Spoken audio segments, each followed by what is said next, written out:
Yo, what is up, everybody? Welcome back to another live stream. So hang tight real quick while I get this all situated. Every single time, it takes me a minute to situate myself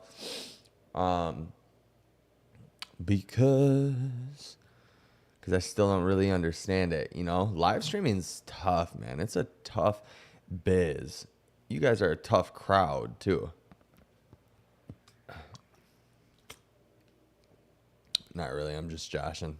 I'm just joshing. How'd I get 86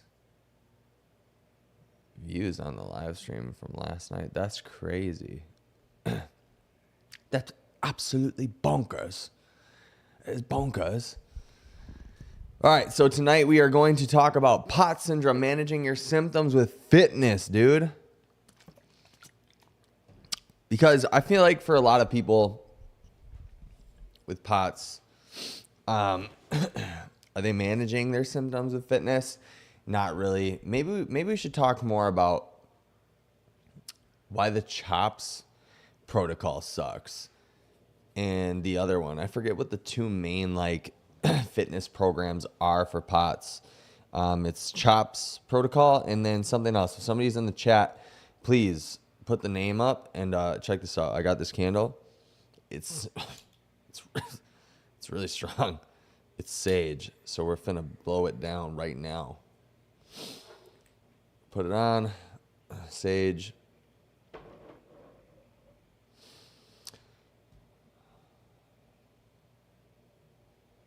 Why I don't like the CHOPS program. Yeah, there we go. I think that's what it's called. All right, so check this out. We're going to go through, this is what we're going to do. I'm going to go through the CHOPS protocol with you guys. So let me get my screens right here. I'm going to put my OBS down here, okay? And then I'm going to put, I got Google Chrome, and I got Safari right next to each other. So we're going to look at the CHOPS protocol. We're going to look at the CHOPS protocol.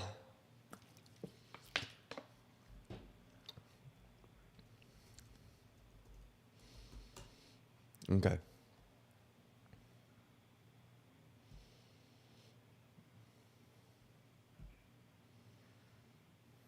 All right, here we go. Months 1 through 4, you should only exercise in a horizontal position. Here are examples. Recumbent biking, rowing, row-erg. Okay, let's just say that. Swimming laps or kicking laps with a kickboard. Does anybody see what's wrong there yet? Anybody see the thing that's wrong with the recommendations yet? Month 4, you can begin to use upright bike if it's available. Month 5 is when you can begin further upright training. Use the calendars as a week-by-week guide. We understand that you may need to move training sessions around, but please complete all of the recommended training sessions within that 7-day period. You will need to do this in order to move forward to the next week. One requirement is that after maximal steady state workouts, you must always complete a recovery workout the next day. A recovery workout is when you do anything active but keep your heart rate below the zone prescribed. Examples of recovery workouts include slow cycling at a low level on a recumbent bike, using a kickboard or leisurely kick laps around the pool in a pool, taking an outdoor walk, taking a walk outdoors, playing in the yard, anything active that gets you moving continuously. All right, cool. Perfect. This is all great. And then the exercises go on to be perform 3 sets of 8 to 10 repetitions and hold each one for 10 full seconds of bridges, seated ball exercises, straight leg raises, side laying, all this adductor shit. And then it's stretches for your calves and what to expect when getting started. You can do it. Please remember, blah, blah, blah. Okay. Now check this out. Here we go. POTS Global Training Guidelines for Cardio. Number 1, we have calculated your heart rate training zone specific for you and entered them below.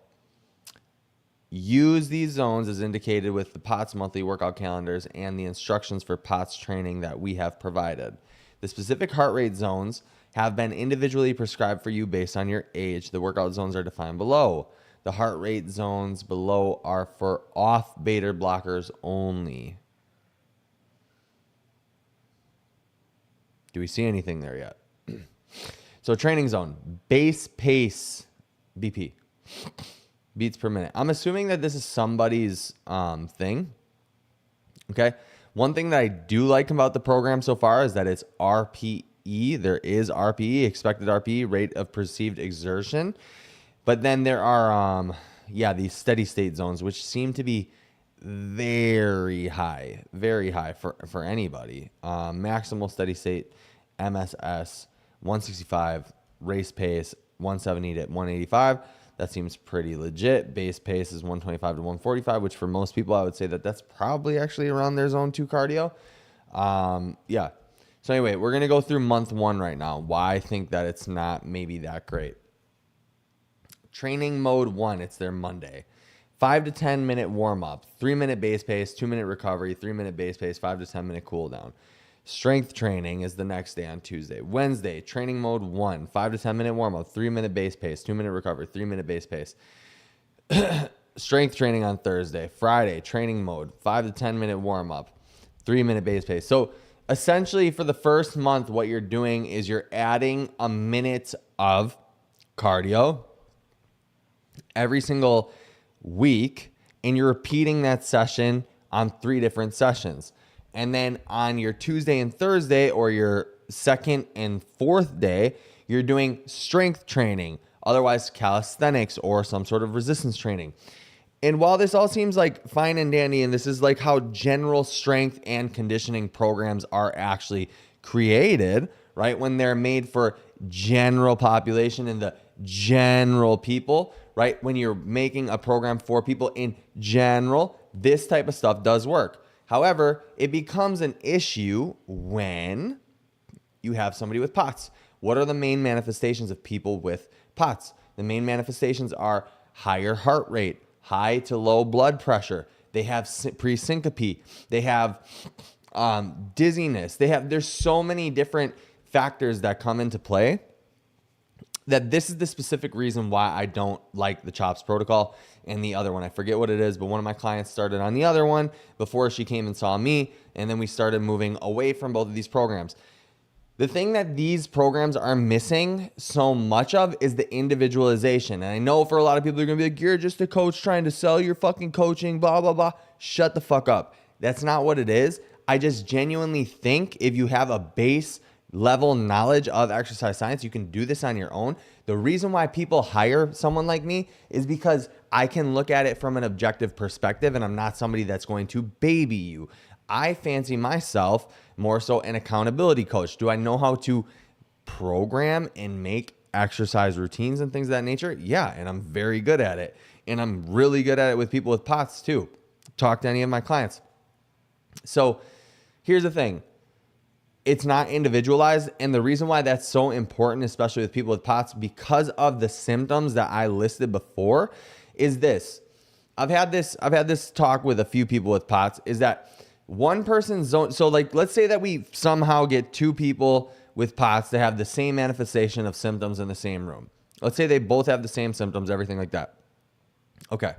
Or they're the same age, they're the same height, they're the same weight. They have most physical manifestations are the same things, right? Let's say it's most physical things are the same. Before I finish that, I want to double check just to make sure I don't speak out of term. Where's the heart rate zones again? Okay. The specific heart rate zones have been individually prescribed for you based on your age. Here's where the main problem with this comes. And this is even a problem just in strength and conditioning in general. Okay. When you're going off of heart rate zones, especially for people who are POTSy, and you get the 2 people in the same room, right? They might have different physical manifestations of what zone 2 cardio feels like, zone 3 cardio, zone 1, zone 4, all those things. So the person, I've seen this happen, not with people, 2, obviously you can't actually get 2 people who are the same, but I've seen this happen where 2 people's zone 2 cardio heart rates should be the same. based on their age, right? And based on even like height and weight, because it's very close. Not that height and weight like play a huge factor in that, but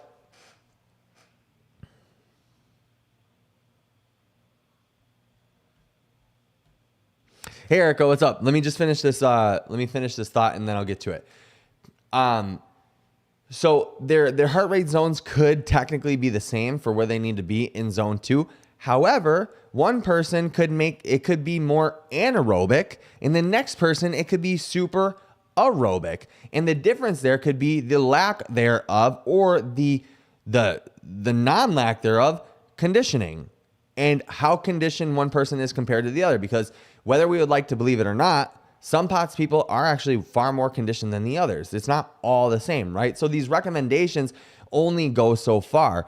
And for some people, straight up, if you look at this, for most people, I would say 3 minutes base pace of some sort of exercise is just not enough for anyone, right? I've had to do that for some people, but most people can handle way more of that. What is 5 to 10 minute of warm up, by the way? What does that mean?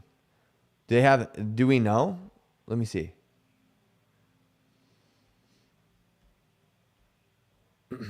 I can't find it here.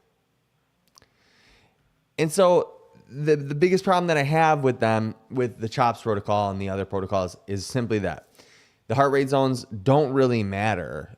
And you even find that with training with like high level athletes, heart rate zones a lot of times don't really matter.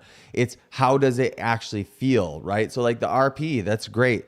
But the problem with POTS people too is that they have a hard time, most times, they have a hard time really putting into perspective how tough the exercise actually is, how hard the training actually is. That's why they need somebody to tell them, hey, they have an objective viewpoint and be like, hey, you need to go a little bit harder. Hey, that was a little bit too hard. Hey, you crashed, which I actually really like this that they said in the program earlier, was that the next day to always do some sort of like recovery exercise. I think that that's great, because I tell all of my clients, if you are having a crash, you need to go to the gym, you need to get on a recumbent bike, you need to go do some sort of walk.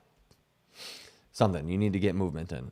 So Erica, hello, I wanted to know, first off, I hope you're having a really good trip. Second, text me when you can. Hello, I wanted to know how creatine is helpful for you, or how does it help? I watched your last stream. I hope everyone is well. So creatine is responsible for a lot of actions in the body. I would really implore anybody who watches this stream to go look it up. And if you know about ATP production, stuff like that, I think that it's something for energy wise with people with POTS, it's probably a really good supplement to be taking because of the ATP aspect of it. But to not get super boring, creatine basically like helps hydrate the cell. It helps hydrate the muscle. It pulls water into the muscle, right? That's why people are always like, oh, you get puffy on creatine. Well, not really. Like in the first little bit, you might get a little bit of creatine bloat. For me personally, I have found that it helps with staying hydrated. So the hydration aspect has been key for me.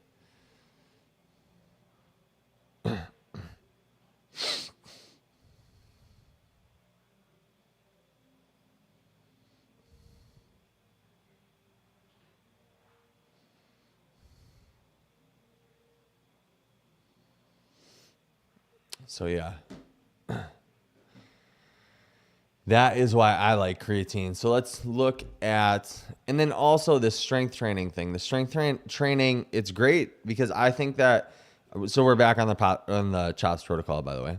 You are welcome, Erica. We're back on the CHOPS protocol now.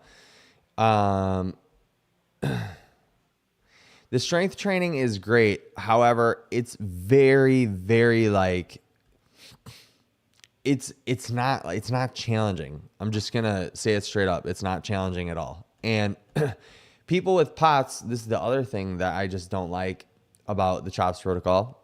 Can somebody in the chat remind me what the other protocol is called? People with POTS need to be challenged mentally, whether we want to believe it or not. They need to be challenged mentally, and they need to be shown almost immediately in my experience, that they can do more than they think that they can do, because most people with POTS can do more than they think that they can do. And whether that means like squatting from holding a wall and squatting off of a chair really slow and then squatting back down and doing it like 5 times, they need that. They need that confidence. They need to build their confidence. And these fucking bridges and seated ball exercises, like, give me a break, dude. Give me a little bit of a break. For some people, extreme cases, or people who are like dealing with, they need to have like rehab and physical therapy, this stuff is great. And this is obviously designed by physical therapists. Levine, that's what it is. Levine. That is what it is. Hold on. Levine protocol.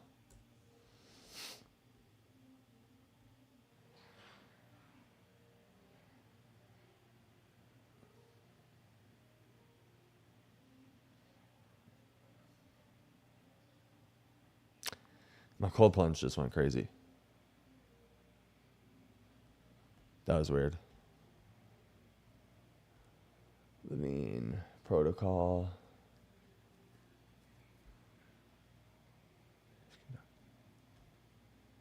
Kifu, many patients can be cured or at least palliated substantially after a period of exercise training.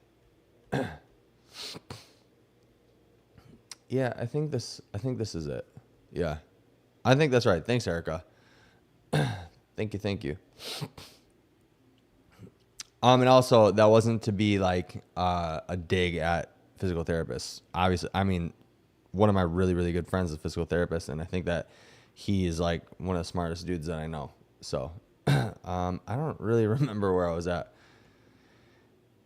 Oh yeah, people with POTS need to. You feel better? Is that what you're saying? Or are you telling me to feel better? I feel just like a little bit sick. I'm not bad. Not anymore. Yesterday I felt like kind of like shit by the end of the night. Element, water. If you're saying feel better to me, thank you. Appreciate you. The other thing is, yeah, we need an exercise protocol. Thanks, Erica. Appreciate you. That can take into account what type of medications people are taking. So month 2, 6-minute base pace, 7-minute, 8, 6, 5, 5. Oh, so I see what they did there. That was like a bit of a deload. Yeah, see what's interesting is that it's just all base pace cardio, which would actually be zone 2. And there's no intensity. There's no high intensity. And I don't know, guys. I don't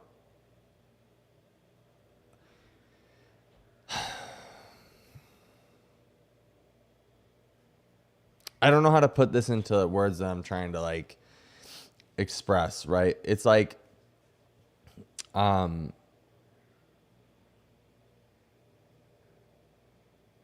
there's not enough variance in the program, and there's not enough like actual resistance. There's not like, it's a very like, this is the type of program that you would put on like an obese person, basically, right?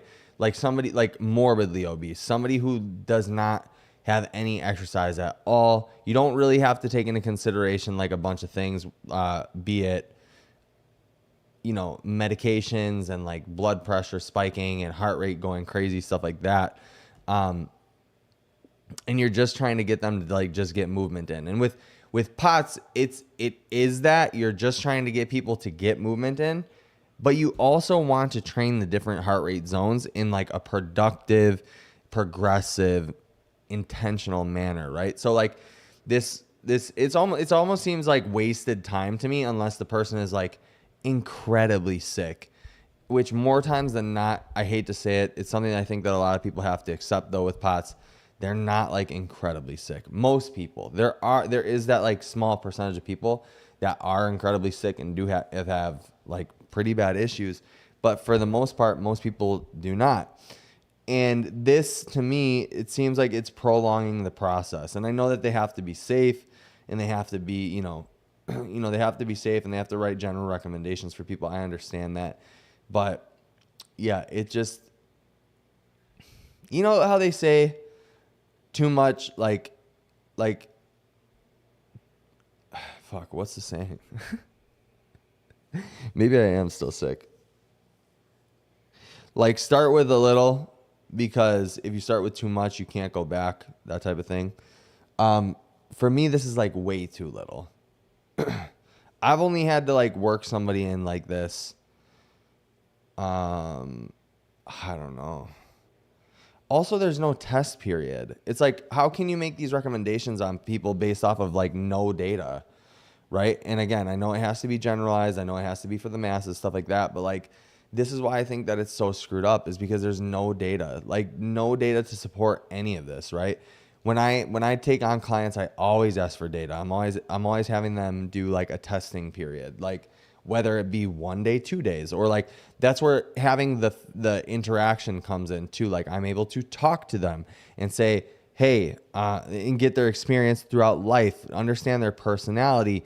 That's the trainer in me, right? Because the trainer in me talks to people, gets their life experience, tries to figure out their worldview a little bit, tries to figure out like, what kind of person am I dealing with here? Who am I talking to?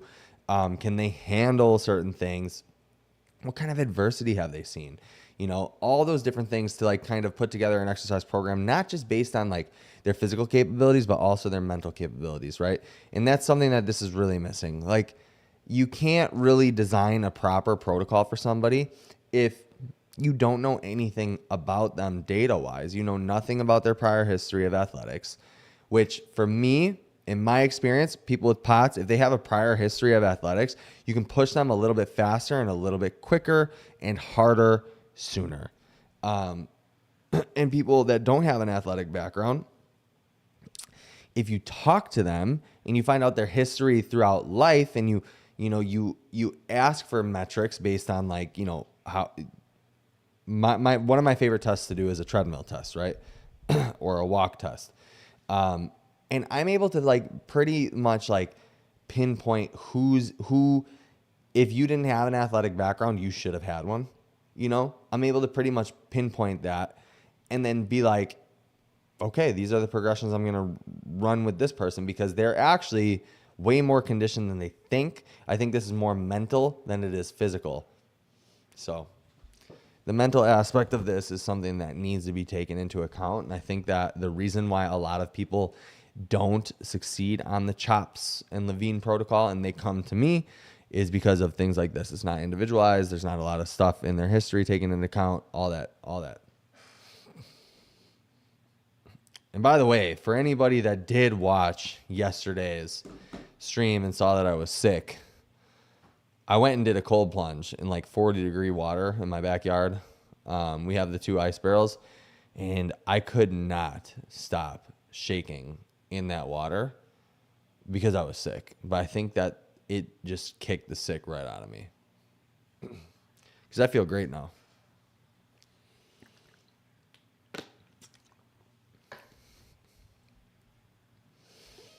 I feel like I just rambled. I hope that gave you guys some value. It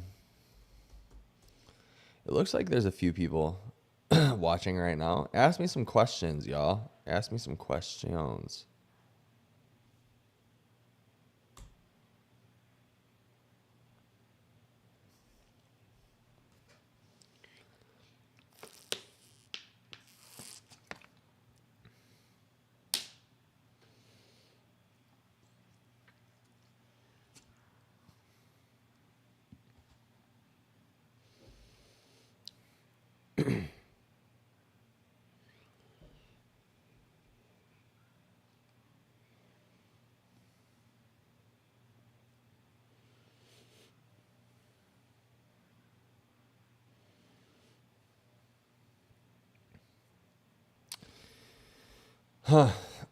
Yeah, I feel like I went on and on and on.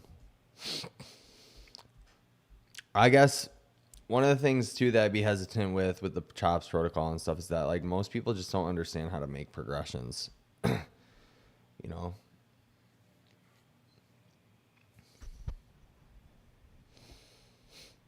Oh, wait, I just stumbled upon something else within this. Month 6 to 8 of training is different for each person. So this is long-term maintenance cardio training portion. Some people choose to maintain the level of training laid out in month 5 forever. We recommend trying to push forward. After you have completed the program, you should continue to exercise to maintain what you have worked for. During this time, you can use whatever modes you enjoy most.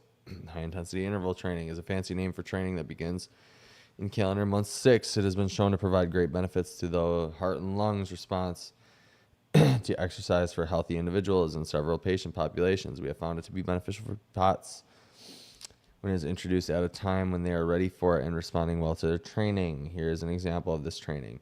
Step 1, 10-minute warm-up to get your heart rate up to base pace. Step 2, 1 minute go all out hard and fast, increasing the resistance and speed on the mode you are using and trying to get your heart rate up to your raised pace zone. Step 3, 1 minute, remove all resistance, slow down, actively recover. Take this time to get a drink. Repeat steps 2 and 3 for 2 to 3 more trials. 10-minute cool down, 20-minute recovery workout.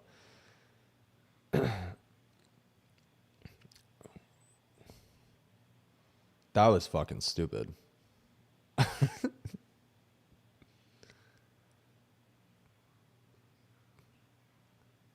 What?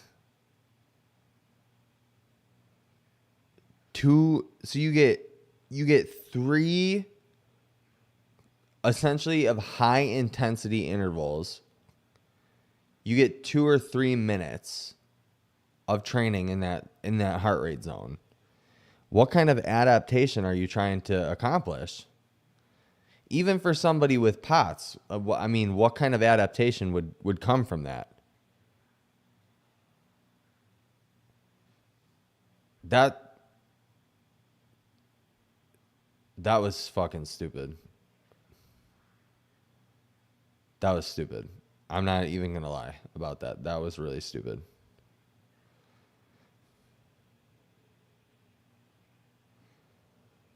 One minute, go all out, hard and fast. 1 minute, remove all resistance, slow down.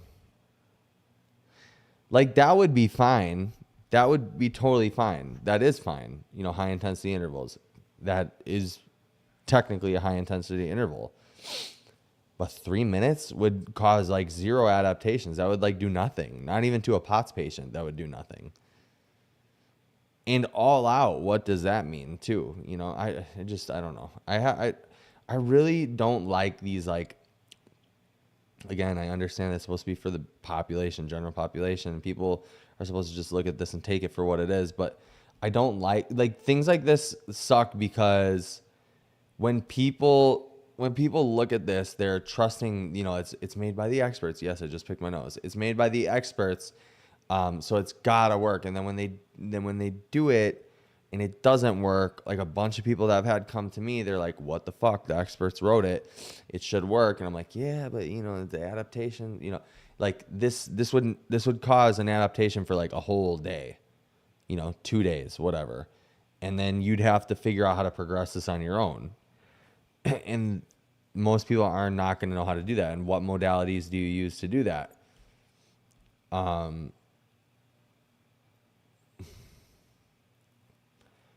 I don't like cookie cutter programs.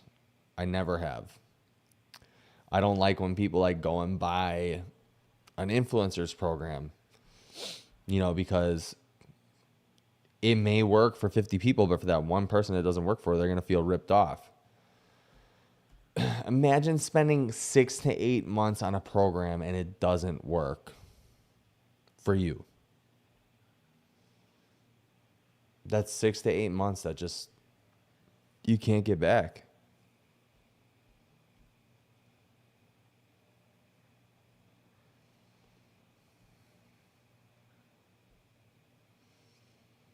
I mean, they say really cool things. Exercise is your lifelong therapy. Yeah, I mean, that's great.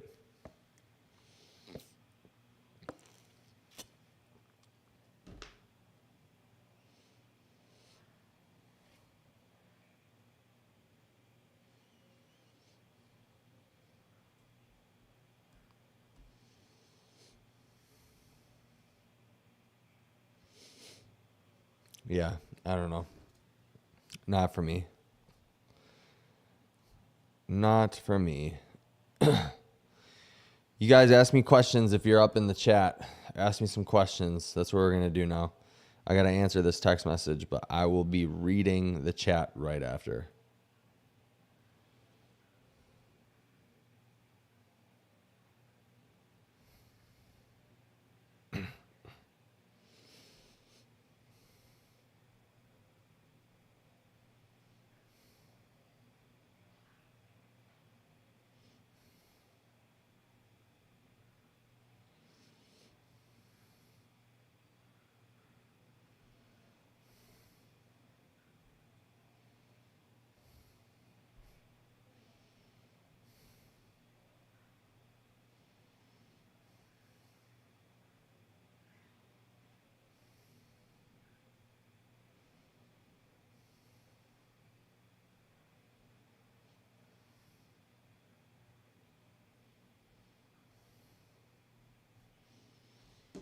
I got to go on here quick.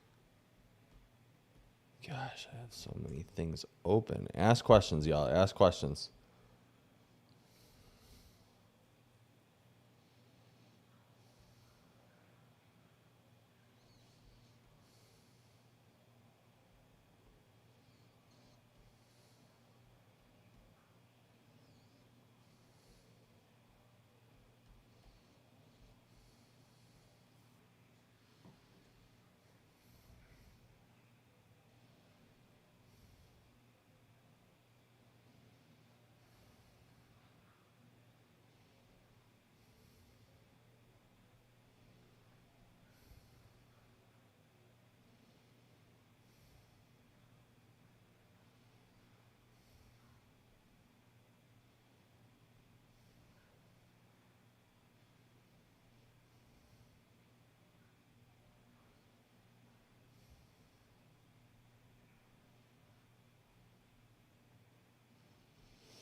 Let's hope that the chat is working.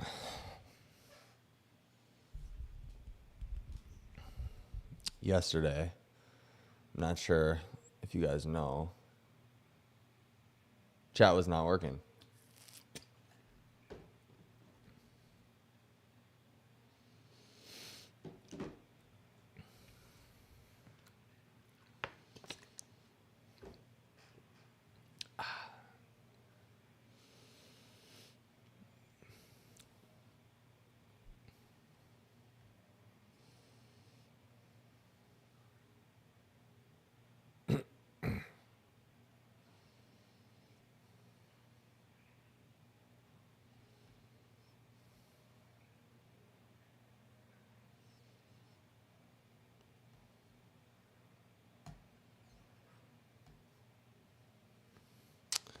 Man,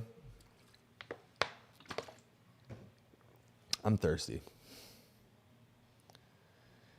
Let's look at some more of this. This nonsense.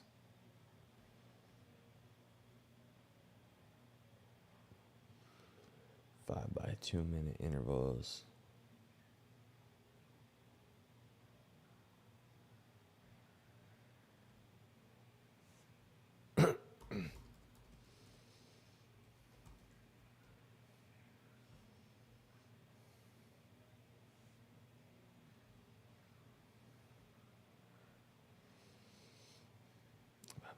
Okay, so I might actually be wrong because they have 5x2 minute intervals. I may stand to be corrected there.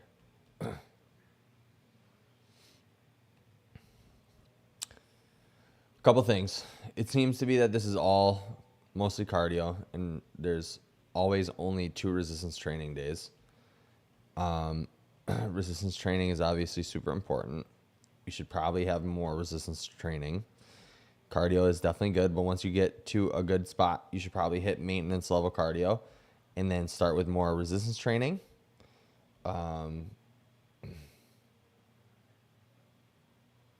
Because we know that resistance training and how much muscle mass you have is a good indicator for how long, or for longevity, right? and the length of your life, basically. It's associated with people living longer and healthier lives for all metrics, for all reasons. So, yeah. To be honest with you guys, I'm not going to lie to you. The later on months don't seem that bad, besides the fact that they just don't have enough resistance training.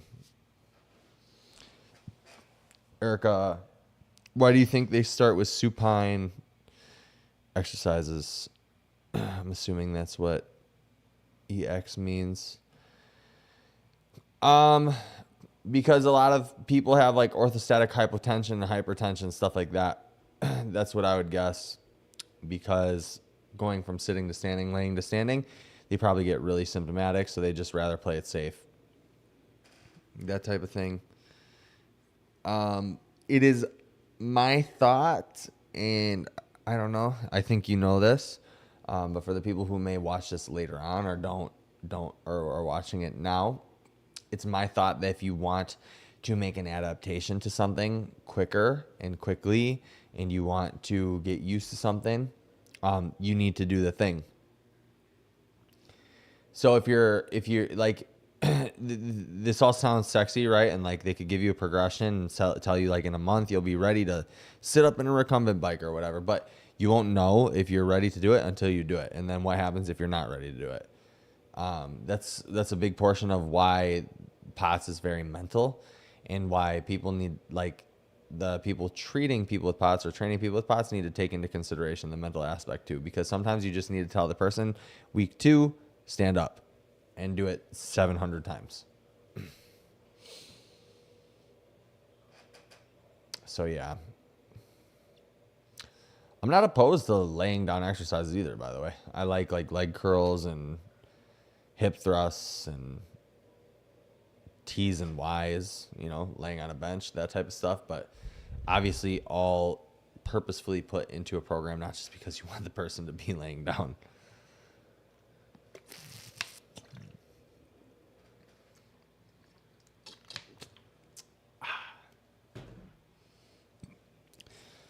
Element like fine wine.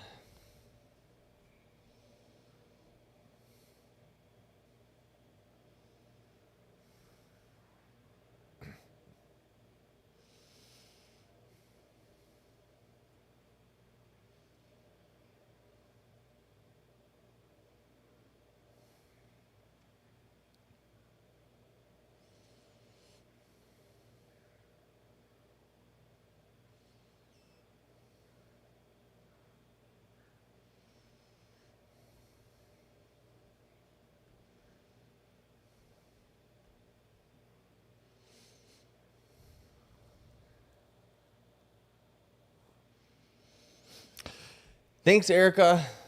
Appreciate you, dude. Appreciate you for being on. Talk to you soon. Shoot me a text.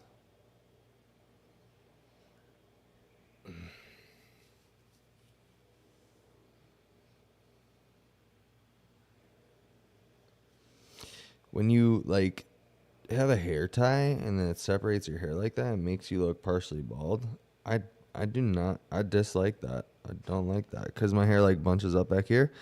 But also, this is the best hair tie on earth. It's called Hair Strong Band. Go fuck with them, people. Go fuck with them because they're great. I need to go get in that cold plunge. Your boy is sore. Finally got to my first real week of training again. Fuck. My body is beat up. Feels good though. It's like so much, like it hurts so good, I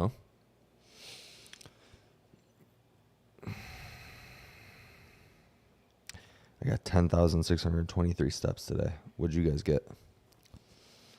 What did you guys get?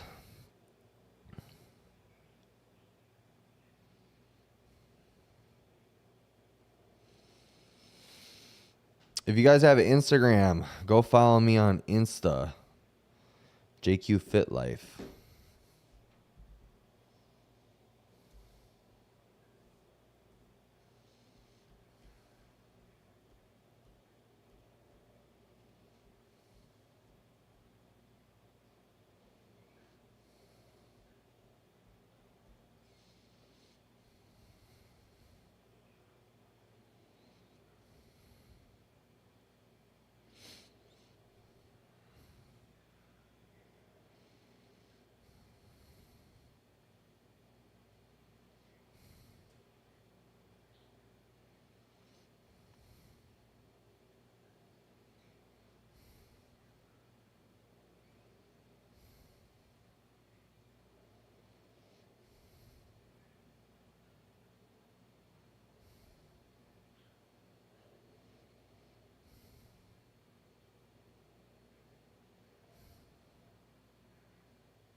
All right, cool. Well, I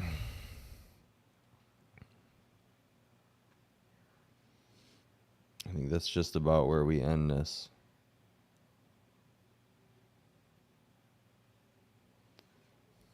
Right?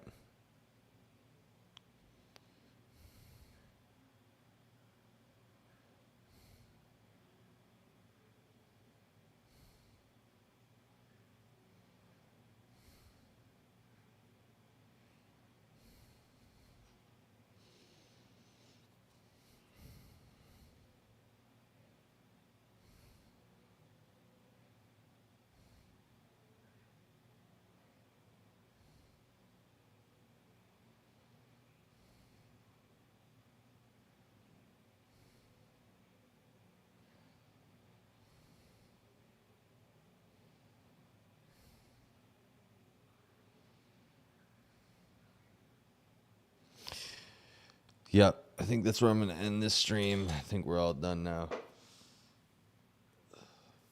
Thank you guys so much for watching this video. If you end up watching it after the stream, appreciate the engagement. Like the video if you have not liked it already. Hit me up on Instagram, JQFitLife, for coaching inquiries. Taking 5 more clients before the price goes back up again. And my email is also jqfitlife@gmail.com if you don't have Instagram. So yeah, thanks so much for watching, guys. Like the video if you did like it, if it added some value. Talk to you in the next one. Bye-bye.